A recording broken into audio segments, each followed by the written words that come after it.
what you were saying. So innovation or applied innovation could be an idea that is doable, that brings value, and the value is that it's addressing a problem, or it's creating an opportunity, or taking advantage of an opportunity that already exists. Is that fair to say? Yeah, maximizing a situation you have. So, for example, here would be an example of an innovation.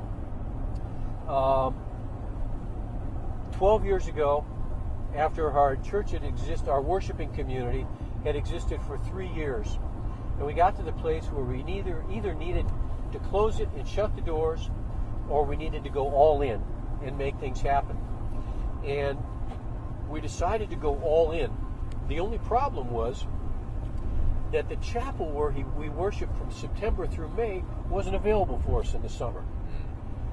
First, it wasn't available. Second of all, we didn't have any money. So we had no choice but to be innovative in terms of considering solutions. We had to figure out something else that could work. And so we thought about various opportunities, and the idea came up, well, let's go to the beach. We can go down there at 8 o'clock in the morning. A, there's no guards, so they're not checking passes to see if you live in the town or not. B, there's no cost. C, it's quiet. D, there wasn't anything to stop us. So it was an idea. And then we said, is it doable? Yeah, it's absolutely doable because we don't need any money, And does it bring value? Absolutely it brings value because we can continue worshiping, and we're in this extraordinary setting, and there's an open-air shelter. And so we said, yeah, it works. There's innovation. Sometimes innovation happens not because you're sitting around wanting to be creative and think up new ideas. It's because the world forces your hand. And we wanted to keep worshiping, and we wanted to do it year-round, and we had no choice but to be innovative. And as often happens with innovation, now we look back on it 12, 13 years later, the innovation that started out with our very first worship only having 3 people there, and I was one of them, only having 3 people there, we sat at a picnic table. Now it turns out that innovation was one of the best things that ever happened to us, because we're the only church I know that has more people worship during the summer than during the rest of the year. We have to have an extra service to accommodate people, and it's become one of the things that our brand, if you call it that, is known for. And so it's this innovation, is probably one of the best things that that ever happened to us, and it's also helped us become known as an innovative church, which I think to the segment in the population, our target market that we seek to attract with people in our niche, to use all the language from the marketing episode, that population is interested in innovation and new ideas. Well, and also the fact that there was some business sense, it sounds like, and innovation would attract your donors, would attract people that are willing to say, hey, we'll back something like that. Well, because they know you're thinking about it. A lot of people who worship with us are frustrated with the traditional church, where they go and the individual church has to pay a tax or per capita fee to a bureaucracy that they don't necessarily see serving them very well. And they love the idea that at the community church, there's not a penny paid to anybody else, that they know that we spend about to rent the chapel or to rent the beach costs us about $700 per year, the donation we make to the local park district to help us reserve it from 7 o'clock in the morning till 11 o'clock in the morning. And so it costs us about $25 a service. What that means is not that people can be stingy and they're off the hook and they don't have to put anything in the plate. It means that what they do put in the plate isn't going for renting a space or for paying for building costs. It can go directly more for mission and ministry. And that's exactly what we want to be about. So innovation ultimately is a lot of fun. Yeah. What are some other examples you can give of the ways that community church has been innovative? You mentioned you don't own a building. So, you worship on the beach, so that wasn't an innovation. But you also worship at this beautiful chapel space at Lake Forest College. Right. There are a lot of churches who don't own a church building. But for us, it was a conscious choice driven by both economics as well as environment. If someone... environment, like environmental concerns? Well, I think we have this mindset that, we should, every time we have a new idea or a new organization, and they get some money, that they should build something. And I think there's something to be said for using existing spaces and not filling up our landfills with perfectly good spaces that with a little adaptation or time or energy could be put to good use. And also the reality in our community, there's virtually no space within a reasonable area that would make sense for us to buy. I don't want to spend my time and energy and ministry focused on building buildings. That's not what matters. And so we rent a wonderful chapel on Sunday mornings at Lake Forest College, which is on the historic register, and it has Tiffany lamps and windows, and it seats about 225 or 250 people, which is plenty for us. And frankly, it couldn't be better. And it's nice for us because when it's time to replace the roof, I don't have to say, okay, we need $300,000 for a new roof.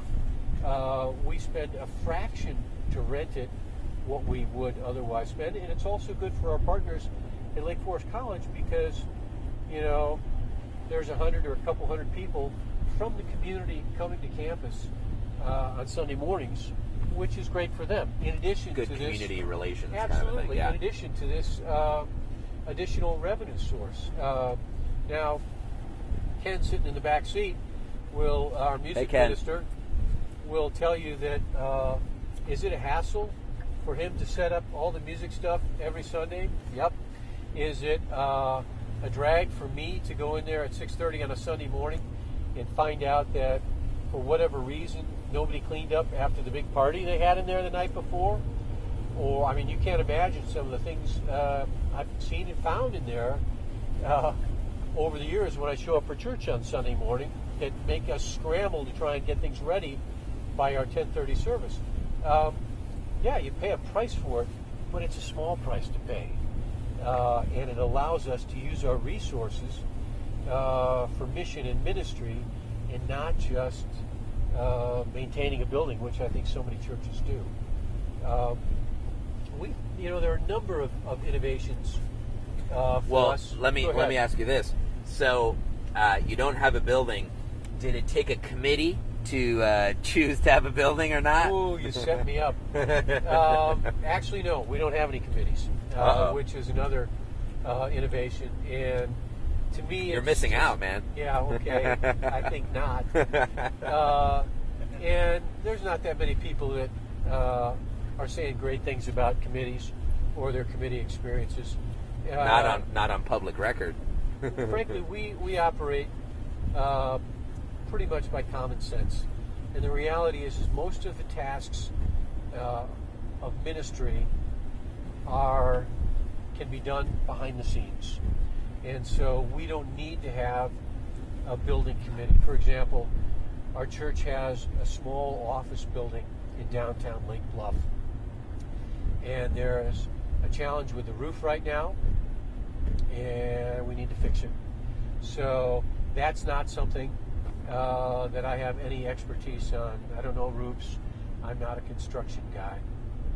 And so I simply contacted someone in our church whose life work is as an engineer and managing construction projects, et cetera, and asked him if he would manage that for us, which he has done in a very able manner.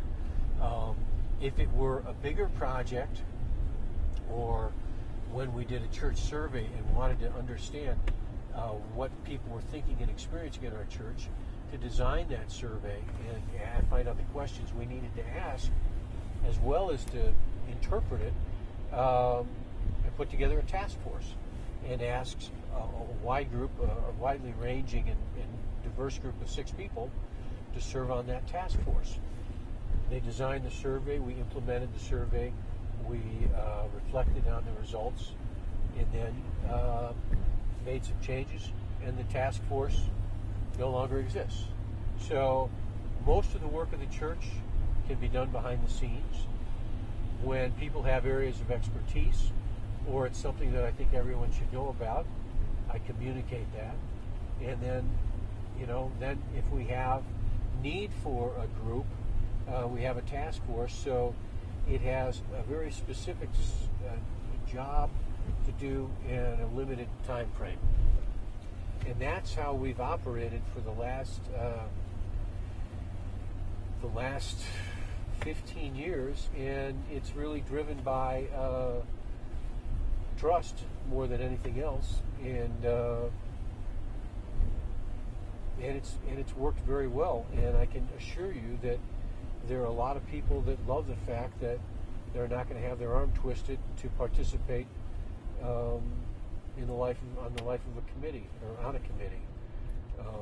The last thing I'd say is, when I did my Doctor of Ministry thesis back a long time ago in the early 90s, I wanted to write it on, have my thesis be on, what I called a micro church. And one of the elements of the micro church, or one of the differentiating factors of it, was that there were no committees. And the professor said, "Tom, you can't do it." And I said, "Why?" And he goes, "Well, the church will never succeed." And I said, "Why is that?" And he said, "Because you don't have any connection points if you don't have committees." And I disagreed. I couldn't write my thesis on it, but I went ahead and started the micro church a couple years ago, or a couple years later, which was the community church. And he was right about connection points, but we still have plenty of connection points. They aren't in the form of committees. Connection points are found in outreach, and in worship, and in social events, and at experiences like Christian ed programs and spiritual growth programs. That's where people get together and make connections. And happily, it's worked out pretty well. So, speaking of people's participation, you don't have members. So don't have members, and I think that there are some other churches that are trending in that direction as well. But we've never had members. I can't think of a reason to have members. No one's ever given me a good reason to say that, Tom, you should have people sign on the dotted line. That doesn't make sense to me. We don't pay taxes to any, or per capita to any other organization. And when you have members, that implies a kind of ownership position.